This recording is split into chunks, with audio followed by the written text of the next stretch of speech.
اللهم صل على محمد وعلى آل محمد كما صليت على إبراهيم وعلى آل إبراهيم إنك حميد مجيد. اللهم بارك على محمد وعلى آل محمد كما باركت على إبراهيم وعلى آل إبراهيم إنك حميد مجيد. قال رسول الله صلى الله عليه وسلم: إن شر الناس من تركه الناس او ودعه الناس اتقاء فحشه. حضرت عائشہ صدیقہ رضی اللہ تعالی عنہا سے روایت ہے، آپ نے فرمایا کہ جناب رسول اللہ صلی اللہ علیہ وآلہ وسلم تشریف فرما تھے تو ایک شخص نے آپ صلی اللہ علیہ وآلہ وسلم سے اندر آنے کی اجازت مانگی۔ جب آپ صلی اللہ علیہ وآلہ وسلم نے یہ سنا کہ وہ شخص اندر آنے کی اجازت مانگ رہا ہے تو آپ نے فرمایا اسے اجازت دے دو، اسے مجھ تک رسائی دے دو، اندر آنے دو۔ اور ساتھ ہی آپ صلی اللہ علیہ وآلہ وسلم نے فرمایا یہ فلاں قبیلے کا ایک بہت برا آدمی ہے۔ اس دوران جب وہ شخص اندر آ گیا تو آپ نے اس کے ساتھ بڑی نرمی سے گفتگو کی، اچھے انداز میں بڑی نرمی سے گفتگو کی۔ جب وہ چلا گیا تو حضرت عائشہ فرماتی ہیں کہ میں نے رسول اللہ صلی اللہ علیہ وسلم سے دریافت کیا کہ آپ جب اس نے اجازت مانگی تو آپ نے اس کی خصلت، اس کی عادت اور اس کے برے ہونے کی کیفیت کو بیان کیا کیونکہ آپ کو معلوم تھی، مگر جب وہ آ گیا تو آپ بڑے نرم انداز میں، اچھے انداز میں، بھلے انداز میں اس سے ملے۔ تو حضرت عائشہ صدیقہ رضی اللہ تعالی عنہا کو ظاہر بات ہے یہ بات کچھ سمجھ نہیں آئی، کچھ حیرت ہوئی، کچھ عجیب لگی۔ تو اس کے جواب میں آپ صلی اللہ علیہ وسلم نے یہ فرمایا: ان شر الناس من ترکہ الناس او ودعہ الناس اتقاء فحشہ۔ عائشہ سن لو، بدترین آدمی وہ ہے جسے اس کی بدکلامی کے ڈر سے لوگ ملنا چھوڑ دیں یا اس سے دور ہو جائیں۔ یہ حدیث مبارکہ ہمیں بہت سے اہم شرعی اصول اور اخلاقی طور پر معاشرے میں کیسے ایک دوسرے کے ساتھ معاملات کو طے کرنا ہے اس کے بارے میں رہنمائی دیتی ہے اور ہدایات دیتی ہے۔ پہلی جو بات جو اس حدیث مبارکہ سے پتہ چلتی ہے کہ آپ صلی اللہ علیہ وآلہ وسلم کے زمانے میں جو کسی قبیلے کا یا کسی جگہ کا جو بدترین آدمی بھی تھا نا، برا ترین آدمی بھی تھا، جب وہ آپ صلی اللہ علیہ وآلہ وسلم کے پاس کسی کام سے، کسی ضرورت سے، کسی حاجت سے آتا تھا تو وہ اجازت طلب کیا کرتا تھا۔ یہ بڑا اہم اور دقیق نقطہ ہے، اور اجازت طلب کرنے کے بارے میں متعدد مرتبہ قرآن و سنت کے احکامات آپ سماعت فرما چکے ہیں، اور یہ کوئی معمولی بات نہیں ہے۔ شریعت کے جو خاندانی، معاشرتی، عائلی معاملات ہیں اس میں اجازت طلب کر کے کسی کے خلوت میں جانا، کسی کے پاس جانا، یہ کوئی معمولی بات نہیں ہے، یہ بڑی بنیادی اور اہم ترین بات ہے۔ بسا اوقات ہمارے ہاں وہ لوگ جن کی کسی دوسرے کے ساتھ ذرا فرینکنس زیادہ ہوتی ہے، جو کسی دوسرے پر اپنا حق زیادہ جتلاتے ہیں، چاہے وہ دوستی کا تعلق ہو یا گھر میں، خاندان میں، برادری میں۔ جیسے ہمارے یہاں جوائنٹ فیملی ہوتی ہے، ایک ہی گھر میں مختلف حصے ہوتے ہیں، بہت سارے لوگ رہتے ہیں، سب لوگوں نے اپنے اپنے پورشن یا اپنے اپنے کمرہ وغیرہ علیحدہ کیا ہوتا ہے، تو وہاں پر جو ذرا زیادہ تعلق کسی دوسرے کے حوالے سے جتلاتا ہے یا سمجھتا ہے کہ میرا تعلق ہے، تو وہ بلا جھجک، بلا دھڑک جو ہے ایک دوسرے کے پاس آنے جانے کے عادی ہوتے ہیں، جو شریعت کے اصول اور ہدایات اور منشا کی خلاف ورزی ہے۔ خاص طور پر اس بات کا اہتمام کرنا، خاص طور پر ویسے تو اجازت طلب کرنا محرم رشتہ داروں کے لیے بھی ایک دوسرے کے حوالے سے بسا اوقات لازمی اور اکثر اوقات جو ہے وہ مستحسن ہے، لیکن نامحرم کے حوالے سے تو یہ ازبس ضروری اور لازمی ہے کہ اگر کسی نامحرم کے پاس جایا جائے تو اس سے پہلے اجازت طلب کی جائے، اس سے پوچھا جائے، اور اگر کسی وجہ سے اجازت نہ ملے تو اس بات کو دل میں نہیں رکھ لینا چاہیے، اس بات پہ ناراض نہیں رہنا چاہیے۔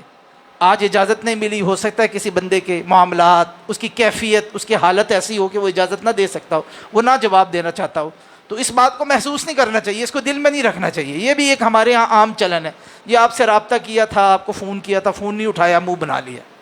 بھائی یہ کسی شخص کا کسی شخص پہ حق تو نہیں ہے نا شریعت کے روح سے، کہ اگر کوئی شخص کسی دوسرے کو فون کرے اور فون نہ اٹھائے تو وہ یہ کہ جی آپ نے کسی شریعت کے فریضے کی۔ آپ صلی اللہ علیہ وسلم کے جو احکامات ہیں وہ آپ نے سنے ہیں کہ اگر قرآن میں جو بیان ہوئے کہ اگر کسی کے گھر جاؤ دروازہ اجازت طلب کرو، ناک کرو، دروازہ کھٹکھٹاؤ، 1 دفعہ 2 دفعہ 3 دفعہ، اور اس کے بعد کیا کرو، واپس لوٹ جاؤ، اور اس بات پر کوئی مخاصمت نہیں رکھنی۔ تو فون اور باقی جو مواصلات کا جو طریقہ کار ہے اس کے بھی یہی احکامات ہیں۔ اجازت طلب کرنا بڑا ہی ضروری اور بڑی اہم بات ہے، اور خاص طور پر مردوں کو اس حوالے سے بڑا حساس ہونا، اور مردوں کو اس حوالے سے خاص آگاہی ہونی چاہیے کہ مرد جو ہیں اپنے اعزاء و اقارب میں، اپنے رشتہ داروں میں، بسا اوقات صبح دوپہر شام ایسے وقت میں اپنے قریبی رشتہ داروں کے گھر چلے جاتے ہیں جب وہاں کے مرد جو ہیں وہ اپنے کام کاروبار یا اپنے گھر پر موجود نہیں ہوتے۔ کسی بھی لحاظ سے، اخلاقی لحاظ سے بھی، شرعی لحاظ سے بھی یہ بات روا نہیں ہے، یہ درست نہیں ہے کہ ایسی جگہوں پر جہاں پر نامحرم خواتین موجود ہوں، چاہے رشتہ داری کا تعلق کتنا ہی اچھا کیوں نہ ہو،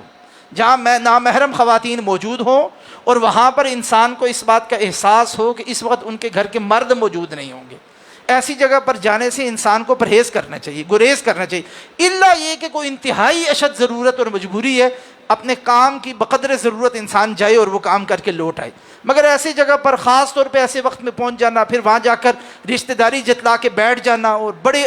دیر تک بیٹھے رہنا، اور کھانے پینے اور اپنی تواضع کا اہتمام یا اس بات کو ایکسپیکٹ کرنا کہ یہ کیا جائے گا، یہ انسان کے اچھے ہونے کی علامت نہیں ہے، یہ انسان کے برے ہونے کی علامت ہے، اس کے اندر شر ہونے کی علامت ہے۔ بھائی اس وقت جائیں کسی کے گھر جب گھر کے مرد موجود ہوں، جب گھر کے جو حکام ہیں وہ موجود ہوں، اور اس وقت آپ جائیں، آپ بیٹھیں، اپنی ضیافت کروائیں، جو تعلق ہے، جو رشتہ داری ہے اس کو اس وقت نبھائیں۔ تو آپ صلی اللہ علیہ وآلہ وسلم کے زمانے میں جو برا آدمی تھا وہ بھی اجازت لے کر داخل ہوتا تھا، یعنی آپ دیکھیں برے کے بھی ایک اخلاقیات تھے۔ تو جب آپ صلی اللہ علیہ وسلم کے پاس یہ شخص آ گیا تو آپ نے پہلے تو بیان کیا کہ یہ بندہ اچھا نہیں ہے، کیوں؟ اس لیے کہ آپ اپنے گھر میں تھے، حضرت عائشہ صدیقہ رضی اللہ تعالی عنہا موجود تھیں۔ یہ ضروری ہے کہ انسان کے گھر میں جو شخص داخل ہو، اس حدیث مبارکہ سے یہ بات بھی پتہ چلتی ہے، جو لوگ آ رہے ہوں ان کے بارے میں اپنے گھر والوں کو آگاہ کرنا چاہیے کہ ان کی نیچر کیسے ہے۔ بسا اوقات نامعلوم ہونے کی وجہ سے، معلومات نہ ہونے کی وجہ سے ایک بندے کے گھر میں ایسی رسائی ہو جاتی ہے کہ مرد کو تو پتہ ہوتا ہے کہ اس شخص کا باہر کا چلن کیا ہے، لیکن گھر والوں سے چونکہ ذکر نہیں کیا ہوتا تو گھر کے اندر رسائی انسان کی بڑھ جاتی ہے، اور بعد میں کوئی نقصان ہو جاتا ہے، بعد میں اس کی وجہ سے کوئی اندیشہ اور وسوسہ پیدا ہو جاتا ہے۔ اس لیے یہ بڑی بات اہم اور ضروری ہے کہ انسان کو کسی شخص کا معاشرے میں جو عام چلن اور اس کی شہرت ہو، وہ اس سے اور اس شخص کا اس کے گھر میں آنا جانا لگ جائے یا آ جائے تو گھر والوں کو آگاہ کرے، بچوں کو آگاہ کرے، اپنی بیوی کو آگاہ کرے اور الرٹ کرے اس بات سے۔ لیکن اگر وہ آ جائے تو کیا کرنا ہے؟ اس کو جوتے مارنے، آ جائے تو اس کو پتھر مارنے، آ جائے تو ڈنڈے لے کے اس کے پیچھے پڑ جانا ہے، آ جائے تو کلاشن کوفیں اٹھا کے اس کو گھر سے باہر نکالنا ہے۔ نہیں، یہ نبی صلی اللہ علیہ وسلم کی سنت نہیں ہے، یہ نبوی اخلاق نہیں ہے، یہ یاد رکھیں۔ نبوی اخلاق ہے، یہ یاد رکھیں۔ یہ انسان کو بسا اوقات یہ بات محسوس ہوتی ہے کہ نہیں جی یہ دینی حمیت اور غیرت کے خلاف ہے، نہیں، ہماری ساری غیرتیں دین کے تابع ہیں، یہ یاد رکھیں۔ ساری حمیت، انسان کا جوش جذبہ، یہ جو انسان کو غصہ اور طیش آتا ہے جی ایسی کی تیسی کر دیں، یہ سب کے سب دین کے احکامات کے تابع ہیں۔ انسان کا اپنی مرضی اور نفس کی مرضی کچھ بھی نہیں ہے۔ اگر ایسا کچھ ہو جائے، ایسے شخص کو بڑی حکمت کے ساتھ ڈیل کر کے نرمی سے اس کی بات سن کر اس کو ٹال دینا چاہیے، اس سے جان خلاصی کروا لینی چاہیے، اس کو اس کے راستے پر واپس بھیج لینا چاہیے۔ کیوں؟ اس لیے کہ ایسے شخص سے لڑنا، اس سے جھگڑنا، اس کو وہیں پر پنچایتیں شروع کر دینا، اس کے نتیجے میں فساد برپا ہوتا ہے، اور یہ فساد انسان کے اپنے گھر میں ہو رہا ہے، اپنے مقام پر ہو رہا ہوتا ہے، کیونکہ وہ شخص ایسی جگہ پر آیا ہے۔ اس لیے یہ یاد رکھیں کہ اس دین اسلام کا جو مزاج ہے نا وہ یہ ہے کہ شر کی بات سے دور رہا جائے۔ قرآن میں یہ کہا ہے نا وَإِذَا خَاطَبَهُمُ الْجَاهِلُونَ قَالُوا سَلَامًا، جب جاہل لوگ جو دوسروں پر آوازیں کستے ہیں، دوسروں کو تنگ کرتے ہیں، وَإِذَا خَاطَبَهُمُ الْجَاهِلُونَ، نبی صلی اللہ علیہ وسلم کو مخاطب کر کے گیا، جب وہ تم سے مخاطب ہوں، صحابہ سے مخاطب ہوں، مسلمانوں سے مخاطب ہوں، کیا رویہ ہونا چاہیے؟ قَالُوا سَلَامًا، الجھنا نہیں ہے ان کے ساتھ۔ میکسیمم کوشش یہ کرنی ہے، ہر ممکنہ حد تک کوشش یہ کرنی ہے کہ ایسے شخص سے اپنا دامن بچا کے، چہرہ دوسری طرف کر کے، جان چھڑا کے اس کے ساتھ بحث نہیں کرنی، تقریر نہیں کرنی، مناظرہ نہیں کرنا، انگیج نہیں کرنا، اس کے ساتھ بیٹھ کے پنچایتیں نہیں کرنی۔ قالوا سلاما، اسے کہیں جی بس میرا سلام، میں آپ سے نہیں الجھتا۔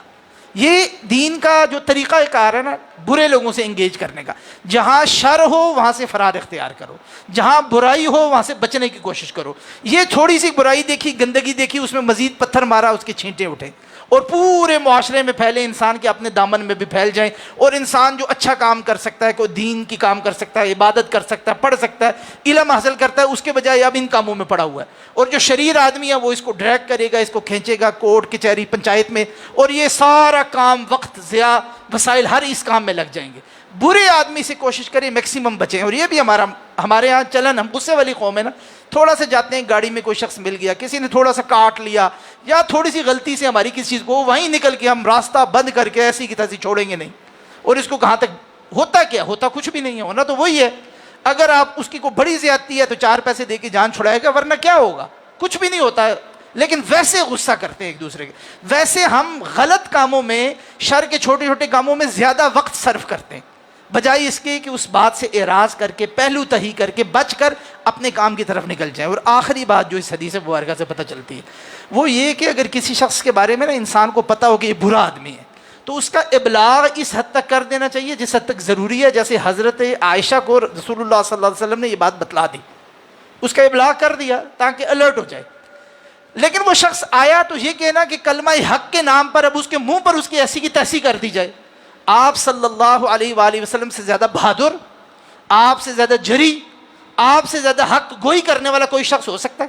تصور کریں، کوئی ہو سکتا ہے؟ مگر اس کے، اور یہ شخص جو آیا تھا برا آدمی تھا،